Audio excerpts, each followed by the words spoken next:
Welcome to Muslim Apologetics Australia. The reason why I'm doing this video is so you can be aware and see the Christian missionary tactics, and do not take every article they post against Islam seriously. These people don't have much academia in Islam. What they'll do is they'll use certain verses of the Quran and the Hadith to misquote them just because they took some lessons from Wiki Islam online apologetics. So without any credentials or academia or even studying Islam realistically, they go out and produce pieces of paper, distort the information of Islam. And I want to just briefly show you an example of this. An individual called Edmendo came to my Facebook page, World Muslim Debate Academy.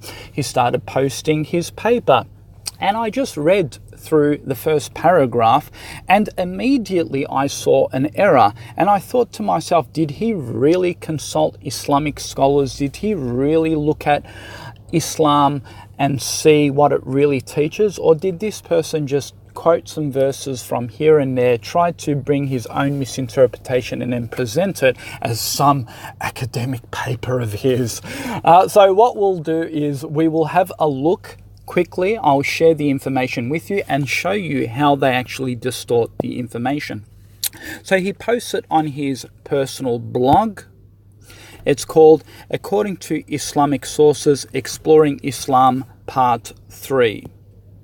So in this particular section, he tries to critique whether the Prophet Muhammad had a true experience when he first received the revelation from God.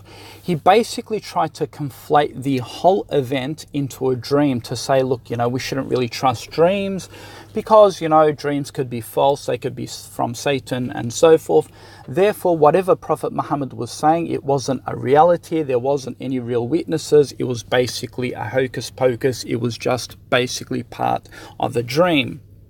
And so he then quotes a hadith from Sahih al-Bukhari, and he speaks about Islam claims that Muhammad had certain experiences and revelations in the year 610 AD, which continued revelation until his death 22 years later. He then quotes the narration in Sahih al-Bukhari, book 65, hadith 4953. The commencing of the inspiration to Muhammad was in the form of good dreams. He used to go in seclusion in the cave to worship, taking food and coming back to his wife till suddenly the truth descended upon him while in the cave. The angel asked him to read. Muhammad replied, I do not know how to read. The angel held him forcefully and pressed him so that hard I felt distressed. He then says, according to this report, the experience began in the form of dreams. And we'll go back to this point where he says, according to this report, the experience began in the form of dreams. And that's actually a key point. I want you to keep that in just in the back of your mind. He then says the report of what happened to Muhammad in dream. It says, look, and notice this is really, really bizarre that the Christian does this. He says the report of what happened to Muhammad in the dream, and then he quotes the hadith, which speaks about, thereupon he held me a third time and pressed me till I got distressed. Name of your Lord who has created you, and then the revelation process continues. Muhammad returned with his experience and came upon Hatijah, and he then says Sahih al-Bukhari, book 65, hadith number 4953. He says, from here the summary details are, Muhammad has a dream in a cave and is asked by an angel to read. Muhammad confesses he is unable to read, and then he says Muhammad was obviously distressed. Muhammad leaves the cave. Now I want you to pay attention to this. Remember I said keep it at the back of your minds about that quote where it says, here is an account reported from Aisha, just here. Okay, where it says, according to this report, the experience began in the form of dream. So the Christian missionary completely conflated the whole narrative into a dream, when in fact he says, according to this report, the experience began in the form of the dream. Notice it began in the form of dream. It didn't mean that the whole event was part of a dream. So for example, the Prophet Muhammad could have received revelation in a dream, in the sense that, hey, you should go to that particular cave because at that cave you're going to receive revelation. That's it. He could have had a dream the night before to say, visit that cave. Did Muhammad just go to the cave from his own intuition? No, of course not.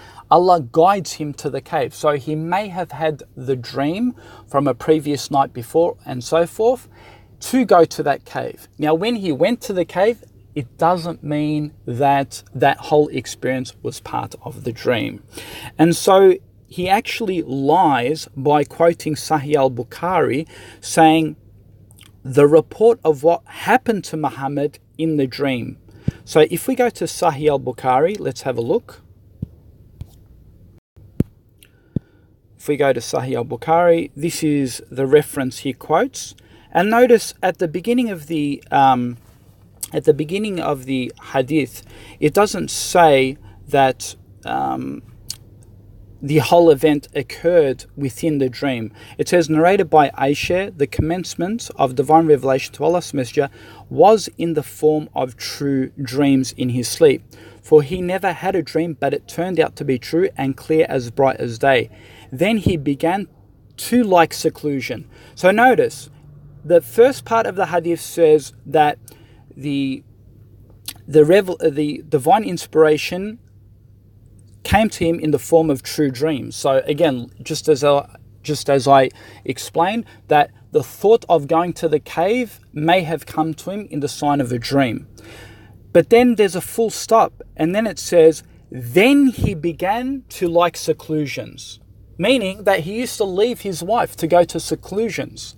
So going to seclusions and leaving his wife, this is now a reality. It's not part of the dream now. So what he basically tried to do is he tried to conflate the whole hadith and whole experience part of the dream, which is completely false and not according to Islam. Now, interestingly enough, he says, looking closer, he says, the Christian critic says, according to most Islamic scholars, this dream is mentioned and recorded as the first recitation according to the chronological order of the Quran. It is found in the Quran as the first 5 verses from the chapter. Well, let's see. He quotes, read in the name of your sustainer who has created man out of germ cell. Read, for the sustainer is the most bountiful, who has taught man to use the pen, taught man what he did not know. Well, it doesn't mention anything about that verse being part of the dream. He says, notable, the demand for the illiterate to read. Some commentators argue that the term recite, with much written arguing this definition. He says, also notable, God has taught mankind to use the pen. I don't know what that's got to do with the dream. He says, very notable, this verse does not contain the details of the dream. Duh. He says, most notable, this verse does not mention who is talking with Muhammad in the dream. Again, he's conflating it to a dream. I don't know where he's going with that notion. So he says, notice, he says, according to most Islamic scholars, this dream is mentioned. Which scholars? Why hasn't he quoted these scholars? Why hasn't he mentioned a single scholar or shown a single example of a scholar saying that this whole event was just based on a dream? He hasn't quoted it in his paper, and apparently it's a scholarly academic credential paper. Right? Someone who apparently has studied and looked into Islam. Someone who hasn't just taken quotes from Wiki Islam. No, someone who's actually studied and looked into Islam. No, it's not there. He hasn't quoted a single scholar. What you need to keep in mind as well is that the revelation did not just come in the form of dreams. The Prophet Muhammad used to ride his camel, and the camel used to drop beneath him because of the weight of revelation. So in reality, when he was with the companions, the revelation used to come to him. Even answering Islam would criticize the Prophet Muhammad because he used to receive revelation in the form of bells. And they used to make a distinction between the Bible and Satan receiving revelations. Bells signify Satan and so forth. But I don't know why Christian churches have got bells. But anyway, and So there are different methods. You know, the angel Gabriel used to come to the Prophet Muhammad and give him revelation. The Prophet Muhammad used to sweat.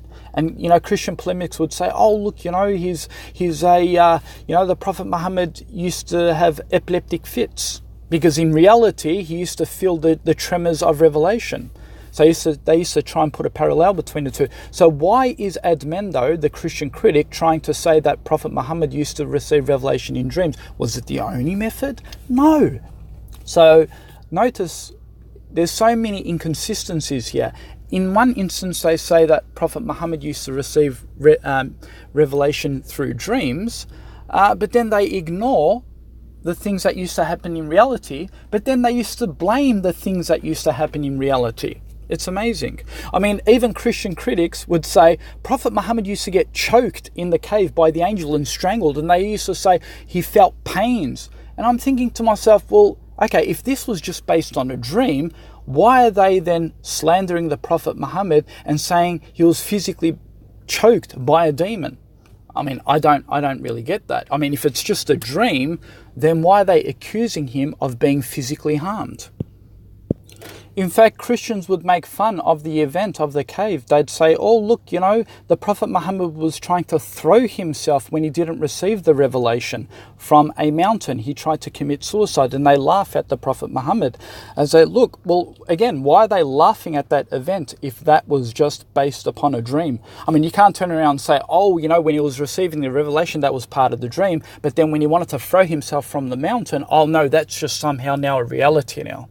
So this here proves their inconsistent attack on the Prophet Muhammad. On one hand, they're claiming that the whole narrative is a dream, while on the other hand, they're trying to say that all of these events that happened, you know, whether he was squeezed and choked by an angel, whether he was trying to throw himself from the mountain, oh, look, these are now part of reality.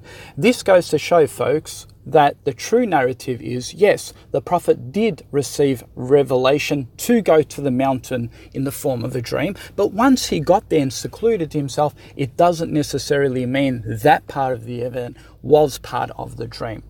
Now, even for argument's sake, I mean, I don't agree with this, even for argument's sake, if it were part of a dream, it still doesn't disprove the Prophet Muhammad being a prophet, for one particular reason.